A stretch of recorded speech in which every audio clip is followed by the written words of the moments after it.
اسلام یہ کہتا ہے کہ دن ختم ہوتا ہے غروب شمس سے اور دن شروع ہو گیا، عصر ہو گیا طلوع شمس سے۔ ابھی سورج بھی نہیں نکلا، ابھی کچھ بھی نہیں ہوا، لیکن جناب دیکھ لیں کہ بھئی اس دن کا اثر رات میں آ گیا کہ تراویح شروع ہو گئی، ماشاءاللہ جی رمضان آ گیا، رمضان آ گیا، رمضان آ گیا، اور چھوٹے چھوٹے بچے سب بھاگ رہے ہیں، سحری کی تیاریاں ہو رہی ہیں، کیونکہ اللہ نے کہا تھا کہ رات دن کا خلیفہ ہے اور دن رات کا خلیفہ ہے۔ اور اسی طرح یہ بات بھی یاد رکھیں کہ ہر دن جو ہے وہ رات کے تابع ہوتا ہے۔ سمجھے مسئلہ؟ ہر دن رات کے تابع۔ آپ کہتے ہیں نا جی آج جمعہ رات ہے، حالانکہ جمعہ تو دوسرے دن ہوتا ہے، لیکن آپ کہتے ہیں جمعہ رات ہے، عید کی رات ہے، آج جناب عید الاضحیٰ کی رات ہے، تو یہ قاعدہ ہے، یاد رکھ لیں، ہمیشہ مسئلہ بھی ہے کہ ہر دن رات کے تابع ہوتا ہے، لیکن صرف ایک دن ہے رات جس کے تابع ہے، اور وہ عرفات کا دن ہے۔ وہ کسی رات کے تابع نہیں بلکہ آنے والی رات بھی اس دن کے تابع ہے کہ وہ شروع ہوتا ہے زوال سے اور سارا دن بھی حج، ساری رات بھی صبح صادق تک اگر کوئی عرفات میں پہنچ جائے تو حج۔ اللہ نے فرمایا یہ ایسا دن ہے، ہر دن کو میں نے رات کے تابع کیا ہے، لیکن اس دن کی عظمت یہ ہے کہ رات بھی اس دن کے تابع ہے، اور شاید حکمت بھی یہ تھی کہ دین مکمل ہو گیا۔ اور میرے مدنی نے ایک تشبیہ دی تھی جو علامہ صاحب کو انشاءاللہ زیادہ مزہ دے گی۔ حضور نے فرمایا اپنی امت کو کہ ترکتکم علی البیضاء، میں تمہیں ایک چمکتی ہوئی شریعت دے کے جا رہا ہوں، لیلھا کنہارھا، جس کی رات بھی دن کے مطابق ہوگی۔ اللہ نے فرمایا اعلان عرفات میں ہے تو آج رات کو بھی دن بنا دو، تاکہ میرے مدنی کا فرمان پورا ہو جائے کہ لیلھا کنہارھا۔ تو اب جناب دیکھیں کہ ابھی یعنی رات نہیں آئی، دن کا اثر آ گیا، اب دن نہیں آیا رات کا اثر آ گیا، کیونکہ خلیفہ ہے۔ تو یہ شان کس کو ملی؟ صرف ابو بکر کو، کہ ابھی میرا مدنی موجود ہے۔ فرمایا کون نماز؟ ہم نے کہا حضور نماز نہیں ہوئی۔ فرمایا مروا ابا بکر فلیصلی بالناس، ابو بکر سے کہو لوگوں کو نماز پڑھائے۔ اب حضور موجود ہیں اور ابو بکر مصلی پہ آ گیا، یعنی حضور کی زندگی میں موجودگی میں مصلی پہ آنے والا صرف ابو بکر ہے، تو خلیفہ کہلانے والا کون ہے؟ صرف ابو بکر ہے، کہ جو حضور صلی اللہ علیہ وسلم کی موجودگی میں مصلی پہ آیا ہے۔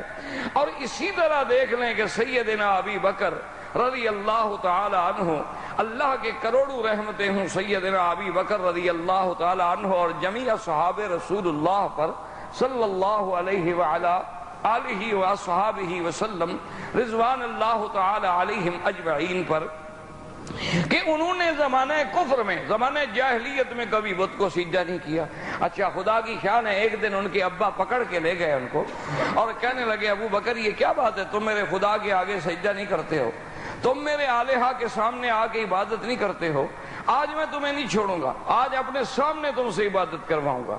حضرت ابی بکر فرماتے ہیں کہ جب مجھے مجبور کر دیا، ادھر باپ ہے اور ادھر میرا دل نہیں مانتا کہ یہ کیسے خدا ہے کہ بندہ اپنے ہاتھ سے بناتا ہے، خود شکلیں بناتا ہے، خود جوڑتا ہے، خود ان کے ہاتھ بناتا ہے، کبھی سونے کا، کبھی چاندی کا، کبھی پیتل کا، کبھی لکڑی کا، اور پھر سامنے رکھ لیتا ہے، وہی خدا بن جاتا ہے۔ پہلے وہ مخلوق تھا، اب وہ خالق بن گیا، کسی کی تصویر بن گیا، تمثیل بن گیا، یہ کیسے خدا ہو سکتے ہیں؟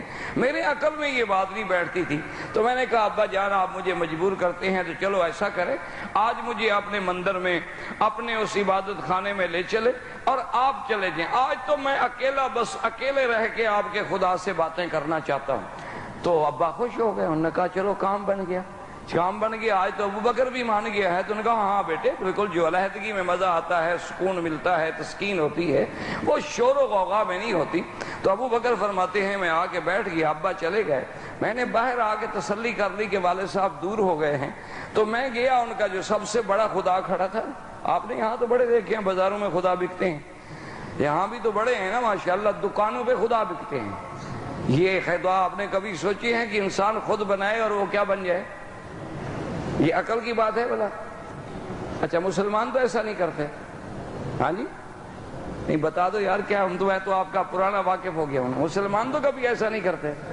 اچھا ماشاء اللہ کے جب کوئی اللہ والا فوت ہو جاتا ہے ایمان سے کہیں اس کو غسل کون دیتے ہیں؟ نہیں ہم بندے زندہ دیتے ہیں یا خود بخود غسل ہو جاتا ہے؟ ہم دیتے ہیں ان کو کفن ہم پہناتے ہیں، ان کا جنازہ ہم اٹھاتے ہیں، پھر ان پہ نماز ہم پڑھتے ہیں، ان کے لیے قبر ہم تیار کرتے ہیں. سارے کام میں وہ ہمارا محتاج ہے، بس قبر میں جائے تو پھر ہم کھڑے ہو جاتے ہیں جی مہربانی کرو جی بچڑا روا شہباز کلندر تیرے دروازے پہ آ کے بچڑا گیا. بھائی ابھی تو کلندر کا جنازہ تم نے پڑھا، قبر تم نے تیار کی، جب وہ موجود تھا زندہ دنیا میں اس وقت بھی تیرا محتاج، موت کے بعد بھی تیرا محتاج. یہ نیچے چلا گیا تو اب وہ حاجت روا مشکل کشا بن گیا ہے. تو مسلمان بھی تو وہی کچھ کر رہے ہیں. اللہ تبارک و تعالیٰ سے دعا کرو اللہ ہدایت دے. یاد رکھو اولیاء کے قبروں پہ جاؤ، اولیاء اللہ کی قبروں پہ جانا منع نہیں، لیکن ان سے نہ مانگو، ان کے لیے مانگو. ان سے نہ مانگو بلکہ ان کے لیے مانگو. جب آپ جنازہ پڑھتے ہیں دعا کرتے ہیں ایمان سے کہیں جنازے والے سے مانگتے ہیں یا جنازے والے کے لیے؟ کیا کہتے ہو؟ اللہم اغفر لحینا و میتنا و شاہدنا و غائبنا. تو اب اس کے لیے مانگ رہے یا کہہ رہے ہو کہ جنازے والا مغفرنا ہماری بخشش کر، ہمیں روٹی عطا فرما، ہمیں بچی عطا فرما؟ جب اس کی میت اللہ کے ولی کی سامنے رکھی ہے تو اس کے لیے دعا کر رہے ہو. اسی طرح جب قبر میں چلا جائے تو وہاں بھی اس کے لیے دعا کریں کہ یا اللہ اس ولی اللہ کی قبر کو نور سے بھر دے، یا اللہ ان کے درجات کو بلند کر دے، یا اللہ ان کو اور زیادہ سے زیادہ جنت الفردوس کے مقامات عطا کر دے. تو جب تم اللہ کے ولی کے لیے دعا کرتے ہو تو اللہ کی رحمت جوش میں آ جاتی ہے. وہ کہتی اچھا ایک عام بندہ ہو کر میرے محبوب میرے پیارے کے لیے دعا مانگ رہے ہو، کہتے اچھا تم نے اس کے لیے مانگا، تیری مشکلیں میں حل کر دیتا ہوں. یہ مسئلہ ہوتا ہے قبروں پہ جانے کا. یہ نہیں ہوتا کہ وہاں سے جا کے مانگو اور ان کو حاجت روا سمجھو، اور یہ بھی نہیں ہوتا کہ نہ جاؤ. حضور نے فرمایا زورو، جاؤ قبروں کی زیارت کرو. یہ تمہیں آخرت کی یاد دلاتی ہیں، یہ تمہیں بتلاتی ہیں کہ ہم نے بھی مرنا ہے اور اسی جگہ پہ آنا ہے. تو حضرت ابو بکر جناب فرماتے ہیں کہ میں نے تسلی کر لی تو ان کا جو بڑا خدا تھا نا ابا جی کا، تو وہاں جناب میں آیا، میں نے اس کو کہا کہ بھائی مجھے پیاس لگی ہے، خدا صاحب کو پانی شانی. اب خدا کہاں بولے جناب کہاں سے پانی لے آئے؟ میں نے کہا چلو یار پانی دور ہو کہیں، اس زمانے میں زمزم ہی تھا اور تو کوئی پانی تھا ہی نہیں نا مکے میں، اور کہاں پانی تھا اور تو کچھ بھی نہیں تھا. میں نے کہا چلو یار کوئی کھانے وانے کو دے دو، کوئی نظر نیاز کو حلوہ مانڈا جو چڑھا گئے ہوں وہ رکھا ہو کہیں تو مجھے بتاؤ کچھ میں بھی کھا لوں. تو چپ کہتے ہیں جب چپ کر گیا تو میں باہر نکلا، اتنا بڑا پتھر اٹھا کے لایا اور میں نے کہا بات سنو، یا میرا کام کرو نہیں تو میں تمہارا کام تمام کرتا ہوں. وہ کہتے ہیں جناب میں نے پتھر اٹھایا اور مارا، اس کو ٹکڑے ٹکڑے کر دیا، بڑے آرام سے دروازہ بند کیا، چپ کر کے چلا گیا. کافی دیر گزر، کیونکہ میں گھر تو نہ گیا سیدھا، میں تو کدھر اور چلا گیا. تو ابا نے کہا کہ ماشاءاللہ آج تو ابو بکر کا بڑا دل لگا ہے، آج تو معلوم ہوتا ہے کہ بڑی عبادت میں مصروف ہے. وہ جناب آئے، دروازہ کھولا، آگے آئے، ابو بکر بھی نہیں اور خدا ٹوٹا ہوا ہے، خدا کے ٹکڑے ٹکڑے پڑے ہوئے ہیں جناب، غصے میں بفرے ہوئے بھاگے گھر میں، این ابو بکر این ابو بکر. تو حضرت ابو بکر کی اماں نے پوچھا کیا ہو گیا ابھی قحافہ، کیا بات ہے؟ انہوں نے کہا کیا بات ہے، آج اس نے کمال کر دیا، میرے خدا کو توڑ دیا، میرا خدا ٹوٹ گیا، اس کو پتھر مار مار کے اس نے توڑ دیا ہے، یہ ابھی آنے تو. اس نے کہا دیکھو بات سن، ایک میری بات سن لو، ابو بکر کو کچھ کہنا نہیں. اس نے کہا ابو بکر کو میں کچھ نہیں. انہوں نے کہا ہاں بات یہ ہے کہ جب یہ بچہ میرے بطن میں تھا، میرے پیٹ میں تھا، تو میں ایک دن پہاڑوں سے گزر رہی تھی کہ آواز آئی ابشری یا امت اللہ بالتحقیق ابشری بالولد العتیق لقبہ فی السماء صدیق وَهُوَ لِلنَّبِيِّ صَاحِبٌ وَرَفِيقٌ. آواز آتی ہے اے اللہ کی بندی تجھے مبارک ہو، تیرے پیٹ میں جو بچہ ہے وہ کفر سے بھی آزاد، وہ شرک سے بھی آزاد، وہ دنیا کی غلامی سے بھی آزاد، عتق مانا آزاد۔ وہ پیٹ میں کون سا غلام ہے جو عتیق کہا جائے؟ مانا وہ کفر سے آزاد ہے، وہ شرک سے آزاد ہے، وہ غیر اللہ کی عبادت سے آزاد ہے۔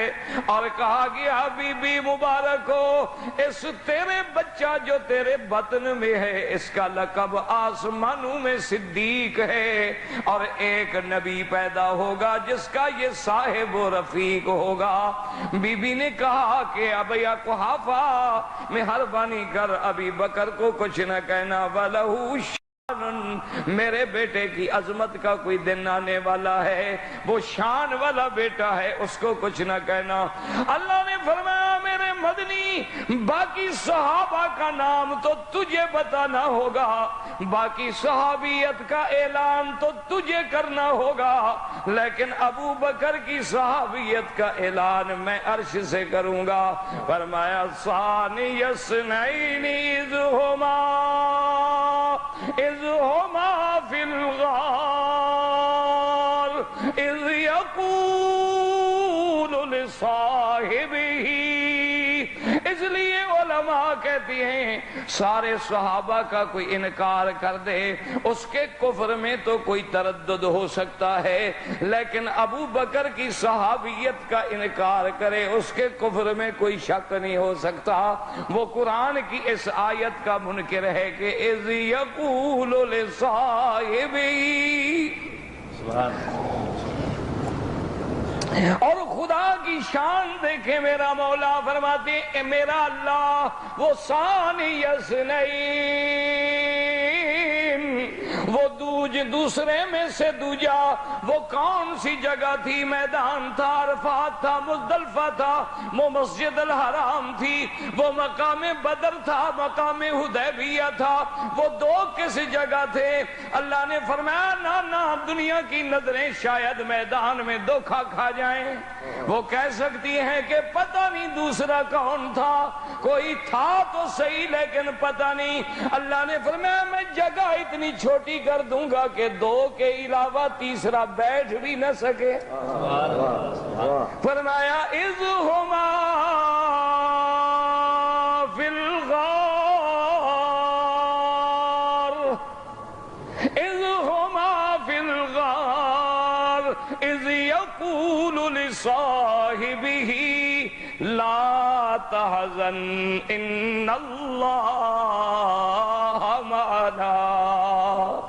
اور صدیق کی شان دیکھیں، حضور نے فرمایا صدیق میں آگے چلوں گا تم میرے پیچھے چلنا، اور یاد رکھو اور میرے بزرگ بیٹھے ہیں، قاری صاحب بیٹھے، میرے بھائی بیٹھے ہیں، ان سے پوچھ لیں کہ ساری دنیا ہجرت کے لیے سارے صحابہ چل کے میرے نبی کے پاس آئے کہ حضور ہجرت کی اجازت ہے، کوئی حبشہ گئے کوئی مدینہ گئے، لیکن یہ ثانی اثنین یہ چل کے نہیں آیا بلکہ میرا مدنی چل کے ابو بکر کے گھر میں آیا۔ ثانی اثنین ثانی اثنین اذ ہما فی الغار۔ آگے جا رہے ہیں، اللہ اکبر۔ اندازہ تو کریں مسلمانوں، میں تو کہوں گا انشاءاللہ کہ اللہ تبارک و تعالی یہاں کے نوجوانوں کو بھی توفیق دی ہے، اور زیادہ توفیق دے کہ ختم نبوت کے پروانے بنے، ختم نبوت کے سپاہی بنے، ختم نبوت میں شامل ہو کے اپنا نام مدنی کی شفاعت میں لکھوائیں، اور پھر دنیا کو ہم بتلا سکیں اور قادیانیت کو ہم کہہ سکیں کہ یہ ہمارے نوجوان بچے دیکھو دن ان کے چہروں پہ داڑھی بھی نہیں ہے، یہ ابھی تک بیچارے کوئی تقوی پرہیزگاری کی منزل میں نہیں ہے، لیکن حضور کی محبت کا یہ عالم ہے کہ یہ دیکھ لو یہ خوددار ماؤں کی گودوں کے پالے، یہ خوددار ماؤں کی گودوں کے پالے، نہ ہاتھوں میں خنجر نہ کاندھوں پہ بھالے۔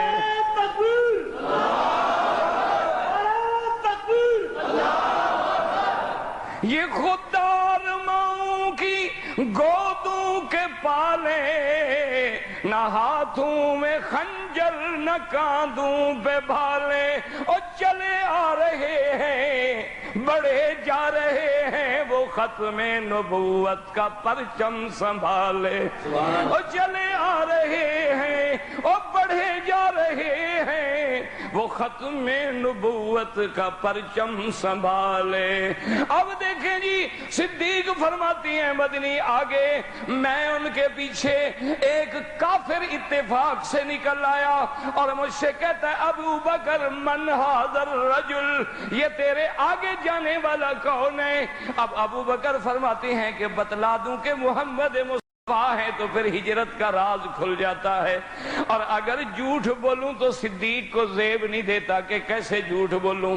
جب اس نے کہا من ھذا الرجل، قربان صدیق تیری صداقت پہ، قربان صدیق تیرے مقام پہ، تیری فصاحت پہ، ایسے تو خدا نے نہیں کہا والذی جاء بالصدق وصدق بہ، اور یہاں بھی علامہ صاحب غور کریں، جاء بالصدق کون؟ محمد، وصدق بہ کون؟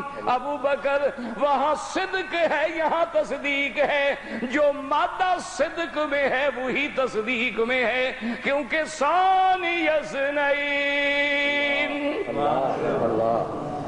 ثانی اثنین۔ اب جناب ابو بکر فرماتے ہیں اس نے پوچھا من ھذا الرجل، یہ آگے جانے والا کون ہے؟ پتہ ہے ابو بکر کیا کہتے ہیں؟ کہتے ہیں رجل یہدینی سواء السبیل، وہ کہتے ہیں ایک بندہ ہے جو راستہ دکھلاتا ہے، ایک بندہ ہے جو راستہ بات تو ٹھیک تھی نا، حضور نے راستہ دکھلایا جنت کا کہ نہیں؟ ایمان کا دکھلایا، نام بھی نہیں لیا، کہا راجل، اچھا وہ بھی مطمئن ہو گیا کہ جی کوئی عام آدمی تھا، شاید وہ ان کو راستہ بتا رہا تھا، کہا راجل یہدینی سواء السبیل۔ اب آگے گئے، پہاڑ آیا، آج مکے میں جائیں دعا کرو اللہ سب کو نصیب فرما دے، اللہ سب کو حرمین نصیب فرمائے، اللہ سب کو مکہ مدینہ نصیب فرمائے۔ جب مکے میں جائیں جا کے ذرا پہاڑ پہ نظر ڈالیں، غار ثور پہ نظر ڈالیں، آج بھی مکے والے کہتے ہیں کہ جس کے دل میں صدیق کے بارے میں کھوٹ ہو وہ کبھی اس غار میں نہیں پہنچ سکتا۔ وہ کہتے ہیں تجربہ کر لو، کہتے ہیں شرط لگا لو، صدیق کے دشمن کو کہو ذرا پہاڑ پہ چڑھ کے دکھلا دے۔ اللہ نے اس پہاڑ کو محفوظ رکھا ہے، جہاں صدق کے پاؤں آئے وہاں کذب کیسے جائے؟